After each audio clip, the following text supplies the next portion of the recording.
پیغام عید کے لیے آپ کی خدمت میں عرض کرنا ہے۔ نبی پاک صلی اللہ تعالیٰ علیہ وآلہ وسلم کو نا جو چیز بڑی پسند ہے وہ ایثار ہے، اپنے منہ کا نوالا نکال کے کسی کو دے دینا، یہ حضور کو بڑا ہی پسند ہے۔ قربانی کرنا، ایثار کرنا، ضرورت ہوتے ہوئے کسی کی مدد کرنا۔ قرآن مجید آپ پڑھے نا تو صحابہ کی تعریف قرآن نے بیان کی، فرمایا وَيُؤْثِرُونَ عَلَىٰ أَنفُسِهِمْ وَلَوْ كَانَ بِهِمْ خَصَاصَةٌ، فرمایا وہ دوسروں پر ایثار کر دیتے ہیں چاہے انہیں کتنی ہی ضرورت کیوں نہ ہو۔ عید قریب آ گئی، باوجود پابندیوں کے بازاروں میں رش بڑھ گیا۔ ہم تو سن رہے تھے کہ لوگوں کا کاروبار بند ہے، پر پتہ نہیں لوگ اتنی خریداری کرنے کیسے پہنچ گئے۔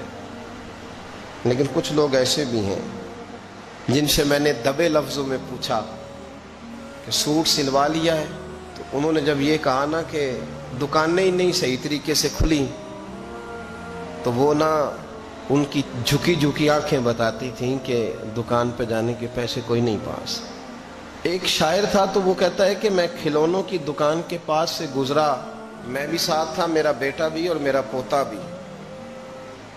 تو میرا پوتا ضد کرنے لگا کہ کھلونا لینا ہے، تو میرے بیٹے نے بڑا سمجھایا نہیں لینا نہیں لینا، پر بچے نے ضد نہیں چھوڑی، باپ نے مارا بھی ڈانٹا بھی، پر اس نے کہا نہیں میں نے کھلونا لینا ہے۔ تو جب میرا بیٹا نہیں مان رہا تھا تو میں نے پھر اس کو کہا، میں مثال دے رہا ہوں، پس منظر کچھ یوں بنا ہوگا۔ اس نے کہا کہ تم کھلونے کی دکانوں کے پاس سے کیوں گزرے؟ یہ بچے کی ضد ہے، یہ سمجھوتا نہیں کرتی، یہ بچوں کی ضد ہے، یہ سمجھوتا۔ اور وہ آج بھی دوپہر میں بچوں کو سلا دیتی ہے اس ڈر سے کہ گلی میں پھر کہیں کھلونے بیچنے والا نہ آ جائے۔ صرف میری گزارش اتنی ہے کہ 3 جوڑے بنوانے والا 1 بنوا لے، اور تھوڑا تھوڑا نا ایثار کا جذبہ، غریبوں کا عید پر خصوصی خیال۔ امیروں نے سارا مہینہ گوشت کھایا ہے اور بڑا دب کے کھایا ہے۔ جو نبی پاک کی امت سے پیار کرے نا، رسول پاک اس سے بڑا پیار کرتے ہیں۔ اس طرح کرنا، عید پہ گوشت کا آرڈر دینا، لیکن ایک دن اپنے گھر پکا لینا، اور کوشش کرنا کہ دائیں بائیں جہاں گوشت نہیں نہ جاتا تھوڑا تھوڑا وہاں بھی صرف چھوٹے چھوٹے خرچے اپنے کم کر کے، تو وہ پھر بھی جیب میں نہیں رکھنے، وہ تھوڑا سا نا ایثار اس عید پہ بڑا ضروری ہو گیا ہے۔ ہاں کچھ ہیں ایسے ہی کھا، اب یقین کریں گاؤں میں پھر بھی کچھ لوگ ایسے ہیں جو خیال کر لیتے ہیں۔ شہروں میں چونکہ ہم ایک دوسرے کا حال بھی نہیں پوچھتے، آج بھی گاؤں میں کچھ کچے مکانوں والے اپنے ہمسائے کے گھر فاقہ نہیں ہونے دیتے۔ تھوڑی تھوڑی یہ اپیل ہے، میری خاص اپیل ہے، یاد رکھنا تھوڑا سا۔ میرا ایک دوست سے بڑا ہی پیار ہے، بڑا ہی، مجھے بڑی محبت ہے، میں کچھ ضروری تو نہیں ہر بندے کے منہ پہ کہا جائے۔ ان کی بیٹیاں کام کرتی ہیں، مجھے ایک صبح انہوں نے بتایا کہ بچیاں کام پہ جاتی ہے، تو میں فجر کے بعد سوتا ہوں، اس دن میں سو نہیں سکا، بڑا میں اذیت میں آ گیا۔ میں نے کہا کہ بیٹیاں تو میری بھی ہیں نا، تو اس لیے یہ تھوڑا سا نا مہربانی کریں، خدا را تھوڑا سا نا امت کا درد بھی محسوس کریں۔ بڑی بڑی سوسائٹیاں تو تھوڑی ہیں، زیادہ لوگ تو ابھی بھی کچے مکانوں میں ہیں، تو مہربانی کریں تھوڑا سا ان لوگوں کا اس عید پہ ضرور خیال کریں۔ آج 21 رمضان کو میرے ابا جی فوت ہوئے تھے، آج کے دن، آج ان کو 19 سال ہو گئے۔ اب 19 سال پہلے میں کہاں تھا آپ سوچ سکتے ہیں۔ تو میں نے بڑے ان کے جانے کے بعد راتیں بھی دیکھی ہیں، اور میں نے ان کے جانے کے بعد بڑے کٹھن معاملات بھی دیکھے ہیں، تو میں نے یہ ذائقہ چکھا ہے، مجھے پتہ ہے کہ یہ جو غریبی کا اور یتیمی کا رنگ ہوتا ہے، اس کی اصل شکل کیا ہے، وہ میں نے اصل شکل دیکھی ہے، تو میں اس کے مد و جزر سے میں واقف ہوں، مجھے اس کا پتہ ہے۔ تو مہربانی فرمائیں، آپ سے میری یہ درد مندانہ اپیل ہے کہ تھوڑا تھوڑا دائیں بائیں ضرور توجہ کیجئے گا۔ رب کریم نبی پاک علیہ السلام نے فرمایا جو بندہ جو کام کرتا دنیا سے جائے گا وہی کام کرتا ہوا اٹھایا بھی جائے گا۔ ایک بندہ شراب کے نشے میں مر گیا تھا،